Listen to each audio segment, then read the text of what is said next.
राजनीति शास्त्र की विषय वस्तु, इसमें नेक्स्ट पॉइंट है नवीन धारणाओं का अध्ययन।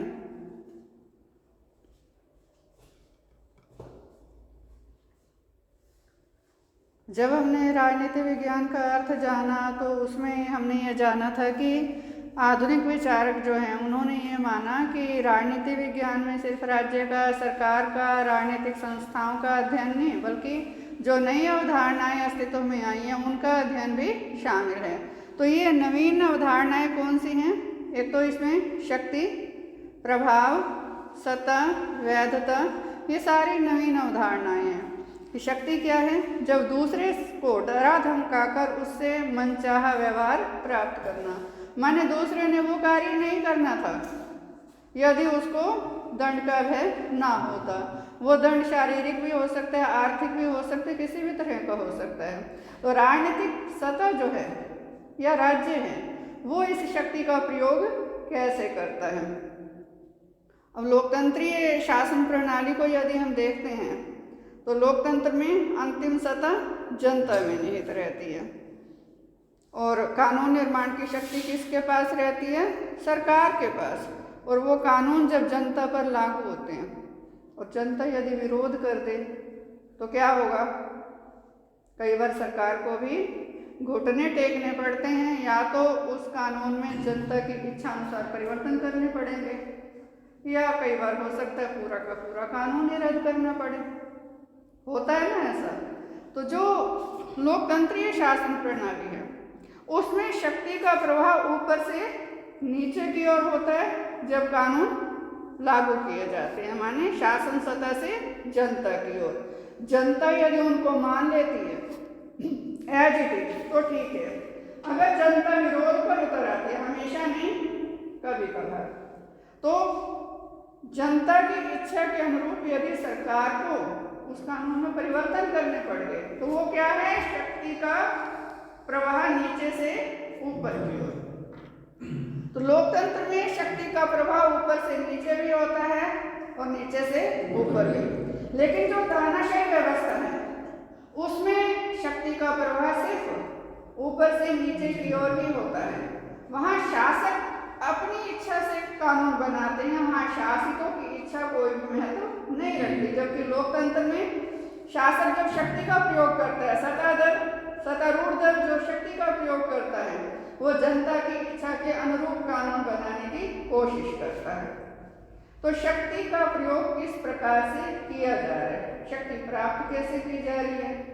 लोकतंत्र में तो सीधा सा तरीका है, एक हर देश का जो संविधान होता है उसमें सब कुछ सेट रहता है कि कितने समय के बाद चुनाव होंगे और कौन कौन मतदान में भाग लेगा। वयस्क मताधिकार के आधार पर यदि सबको भाग लेना है तो उसमें एक आयु निश्चित की जाती है कि वयस्क कितने वर्ष का बच्चा जो है वो वयस्क माना जाएगा। तो शक्ति कैसे प्राप्त की जाती है? लोकतंत्र में चुनाव के माध्यम से। लेकिन तानाशाही व्यवस्था में कोई ऐसा सेट रूल नहीं है शक्ति प्राप्त करने का। तानाशाह तो बंदूक के बल पर शासन करता है। तो शक्ति कैसे प्राप्त की जाती है, कौन प्राप्त करता है, कैसे वो उसको स्थिर रखता है, ये यदि हम अध्ययन करना चाहें तो ये राजनीति विज्ञान के अंतर्गत ही अध्ययन होगा। और राजनीति क्योंकि शक्ति के इर्द गिर्द घूमती है, शक्ति के अध्ययन के बिना राजनीति विज्ञान में यदि हम कुछ भी अध्ययन करते हैं तो अध्ययन हमारा अधूरा रहेगा। क्योंकि ये जो शक्ति है मुख्य रूप से राज्य के पास है, प्रभुसत्ता की शक्ति, और इसी के अंतर्गत ही सारी संस्थाएं कार्य करती हैं। समस्त जनता इसी शक्ति के अधीन है। राज्य इस शक्ति के अंतर्गत जो कानून बनाता है वो कानून सबको मानना होता है। यदि कोई व्यक्ति उस कानून का उल्लंघन करता है तो राज्य उसको दंड भी दे सकता है। यहाँ तक कि जितनी भी संस्थाएं राज्य के अंतर्गत कार्य करती हैं वो सभी भी राज्य की प्रभुसत्ता के दायरे में आती हैं। तो शक्ति का अध्ययन हम करना चाहते हैं तो वो भी राजनीति विज्ञान के अंतर्गत होगा। इसी तरह से शक्ति वैध है या अवैध है?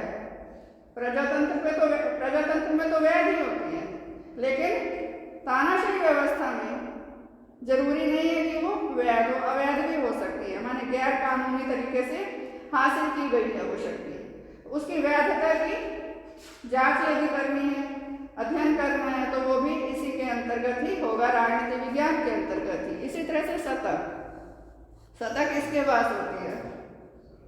शासक के पास। तो शासक को सत्ता दी किसने? जनता के माध्यम से उसको मिली या कैसे मिली? और जो सत्तात्मक निर्णय है, माने वो जो सत्ता है, वो कैसे निर्णय ले रही है? लोगों के हितों में कार्य कर रही है, निर्णय लेने से पहले लोगों की इच्छाओं का ध्यान रख रही है, या अपनी मर्जी से अपने जो निर्णय हैं वो लोगों पर थोपे जा रहे हैं? जनता की उन निर्णयों में कोई सहभागिता है या नहीं है? ये जो नई अवधारणाएं हैं, इन सब का अध्ययन भी राजनीति विज्ञान के अंतर्गत होता है। नेक्स्ट है इसमें सत्तात्मक निर्णयों का अध्ययन।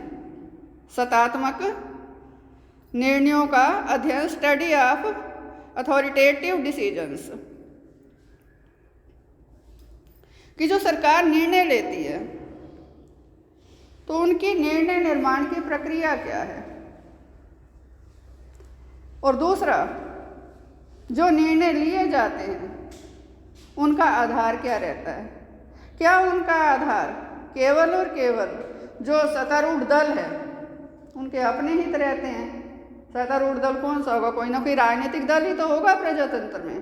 तो राजनीतिक दल केवल अपने हितों के लिए निर्णय ले रहा है, या जनता के हितों को मद्देनजर रखा जा रहा है, या जनता से जो चुनाव में वायदे किए थे उनके आधार पर वो निर्णय ले रहा है? और निर्णय लेने में भी जो सत्तारूढ़ दल भी, उसमें क्या जो सत्तारूढ़ दल का नेता है केवल उसी की ही विचार प्रभावी हैं, या जो कैबिनेट है, कैबिनेट के सभी सदस्यों को बराबर उसमें महत्व दिया जाता है? ये सारी जो बातें हैं कि निर्णय कैसे लिया जाता है और निर्णय निर्माण की प्रक्रिया क्या है, इसका यदि हम अध्ययन करना चाहते हैं तो वो भी राजनीति विज्ञान के अंतर्गत ही होगा, कि जो सत्तारूढ़ दल है वो अपने निर्णय जनता पर थोपता है, या जनता की इच्छा का पूरा आदर किया जाता है? निर्णय लेने से पहले जनता की इच्छा जानी जाती है, या निर्णय लेने के बाद यदि जनता विरोध करती है तो ही उसकी इच्छा को महत्व दिया जाता है? ये सारा यदि हम अध्ययन करना चाहते हैं तो वो राजनीति विज्ञान के अंतर्गत ही होगा। नेक्स्ट है इसमें अराजनीतिक कारकों का अध्ययन, नॉन पॉलिटिकल फैक्टर्स। ये कौन से हुए? जाति, धर्म, क्षेत्र। भारत की यदि हम बात करें तो भारत में जो मतदाता हैं, फर्स्ट ईयर में आप लोग पढ़ के आए हो ना, मतदाता जब मतदान करने के लिए जाता है तो बहुत बार उसके सामने कोई राष्ट्रीय मुद्दा नहीं होता, कोई क्षेत्रीय मुद्दा कोई महत्व नहीं रखता, केवल उसकी जाति महत्व रखती है। हरियाणा, बिहार और यूपी, यहाँ तो खास तौर पर हरियाणा में तो बहुत ही ज़्यादा आप लोग खुद ही देखते हो कि जाति के आधार पर ही मतदान में हिस्सा मतदाता लेते हैं। हालांकि जाति क्या है? हमारा सामाजिक जीवन है, उसमें तो इसका जो थोड़ा बहुत महत्व है वो समझ में आता है, क्योंकि हमारा जो भारतीय समाज है शुरू से ही 4 वर्गों में बटा हुआ था। लेकिन राजनीति पर इसका प्रभाव, ये भारत में एक अनोखी परंपरा है कि राजनीति में जाति का क्या काम, लेकिन भारत में तो जाति के बिना यदि राजनीति का अध्ययन किया जाता है तो वह अध्ययन ही अपने आप में अधूरा होगा।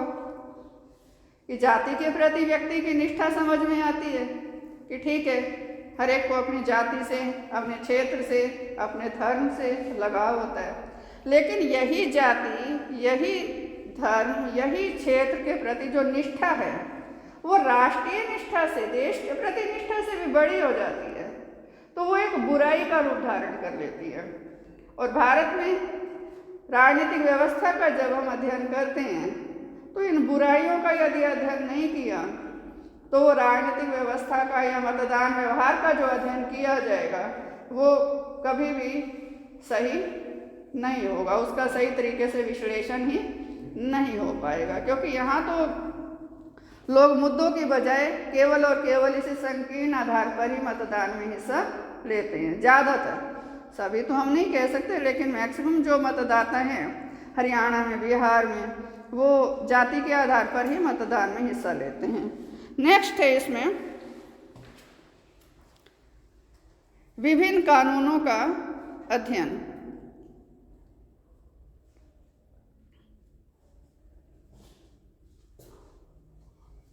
जहाँ सरकार होगी, सरकार के 3 अंग होंगे। कौन से?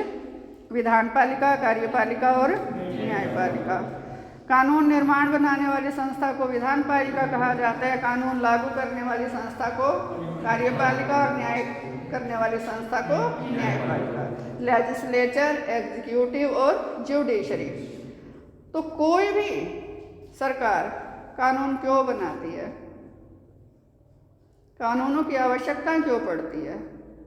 कानून कब कब बनाए जाते हैं? कैसे बनाए जाते हैं? जनता के हित में बनाए जाते हैं या शासक दल अपने हितों की रक्षा के लिए कानून बनाता है? कानूनों में परिवर्तन कैसे होते हैं? देश का सर्वोच्च कानून कैसा है? देश का सर्वोच्च कानून कौन सा है? संविधान। देश का सर्वोच्च कानून है, उसकी क्या स्थिति है?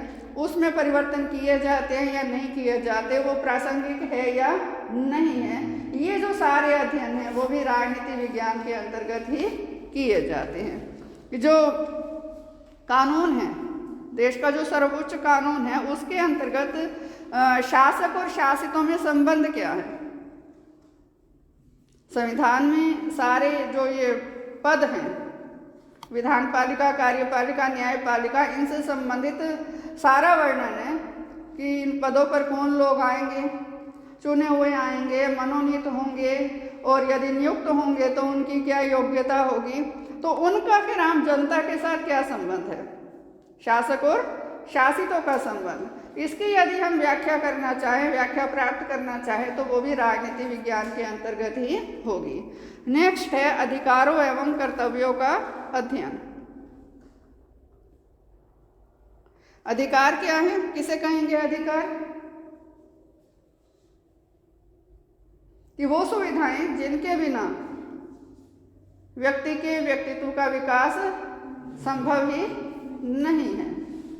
और वो सुविधा, जब हम शब्द सुविधा इसके लिए प्रयोग कर रहे हैं, तो सुविधा कोई देगा तभी तो मिलेगी ना।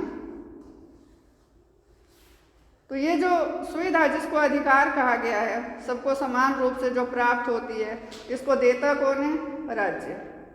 राज्य जब कुछ सुविधाओं की व्यवस्था सबके लिए समान रूप से करता है, या दूसरे शब्दों में हम इसको ये कह सकते हैं कि वो परिस्थितियां जिनके बिना व्यक्ति अपने व्यक्तित्व का विकास नहीं कर सकता, तो उन परिस्थितियों का भी निर्माण व्यक्ति खुद तो कर नहीं पाएगा, उसके लिए निर्माण कौन करेगा?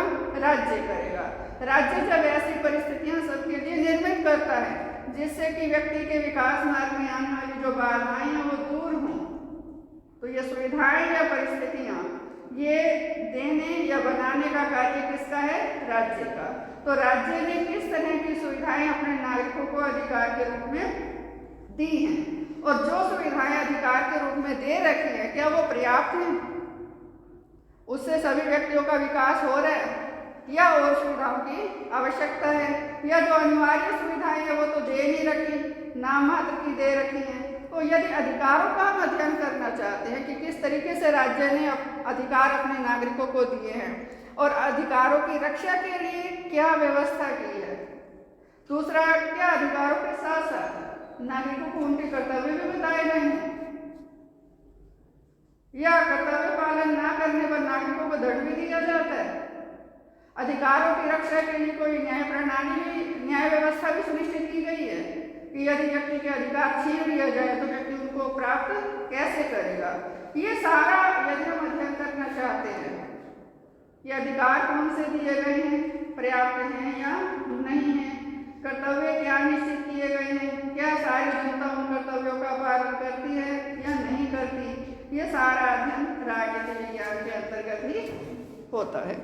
नेक्स्ट है मानव व्यवहार का अध्ययन।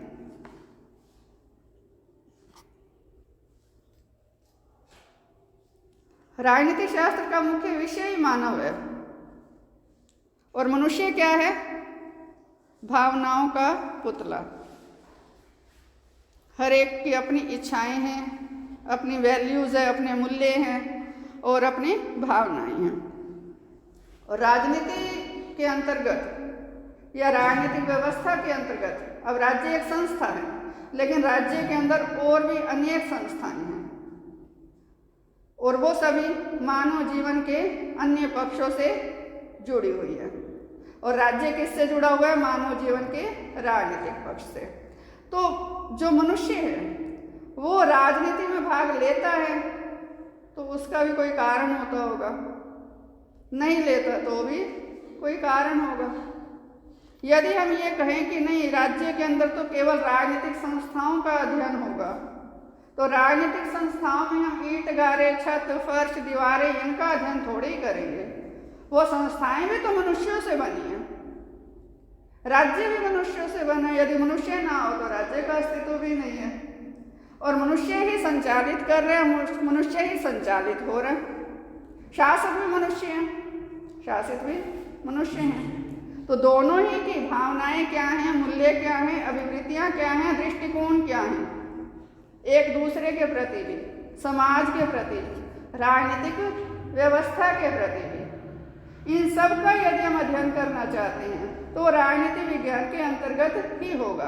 जब हमारे देश में इलेक्शन होता है, कभी भी, जितने भी अब तक हुए हैं, किसी में भी देख लो कि जो पोलिंग रेट है वो 100% नहीं होता। माने जो मतदाता हैं 100 के 100% मतदाता अपने मतदान का प्रयोग नहीं करते। कहीं 60, कहीं 66, मैक्सिमम 70 तक चला जाता है। गांव में तो पोलिंग रेट ज़्यादा होता है, शहरों में, हरियाणा की बात कर रही हूँ, और शहरों में कम रहता है। हरियाणा में जो गांव की जनता है वो चुनाव के समय पूरा, जैसे त्यौहार में पूरा धूम धड़ाका होता है ना, ऐसे भाग लेते हैं पूरे उत्साह के साथ। अच्छी बात है, यहाँ तक अच्छी है बस बात, आगे अच्छी नहीं है, क्योंकि यही जाति से और क्षेत्र से प्रेरित होकर मतदान करते हैं। ये भी हरियाणा की एक बुरी विशेषता है यहाँ के लोगों की। अच्छी तो इसको नहीं कहेंगे ना, क्योंकि मतदान करें तो जो उम्मीदवार है उसकी योग्यता देखें, उसका दृष्टिकोण देखें, उसके आधार पर मतदान करें। लेकिन यहाँ तो मतदान जाति के आधार पर होता है। तो कोई भी मतदाता, खैर हरियाणा की हम इसमें बात नहीं करते अलग से, पूरे देश की हम बात करते हैं, किसी भी राजनीतिक व्यवस्था की बात करते हैं, तो कोई भी मतदाता मतदान में भाग लेता है या सरकार की नीतियों की आलोचना, प्रशंसा करता है, शासन कार्यों में भाग लेता है, तो उसके पीछे भी कोई कारण होंगे, और नहीं लेता भाग तो उसके पीछे भी कोई कारण होंगे। तो ये जो मनुष्य की भावनाएं हैं, उसके मूल्य हैं, उसकी इच्छाएं हैं, इन सब का अध्ययन कि वो राजनीतिक व्यवहार को कैसे प्रभावित करती हैं, व्यक्ति की भावनाएं, उसके मूल्य, उसकी इच्छाएं, इन सब का अध्ययन भी राजनीति विज्ञान के अंतर्गत ही आता है। माने जो मनुष्य का राजनीतिक व्यवहार है वो उसकी इच्छाओं से ही तो प्रेरित है, उसकी भावनाओं से प्रेरित है। तो मनुष्य के राजनीतिक व्यवहार का यदि हम अध्ययन करना चाहते हैं कि वो समाज के और किस पहलू से प्रभावित होकर इस तरह का राजनीतिक व्यवहार कर रहा है, ये सारा अध्ययन भी राजनीति विज्ञान के अंतर्गत ही आता है। बाकी आपको कल कराएंगे।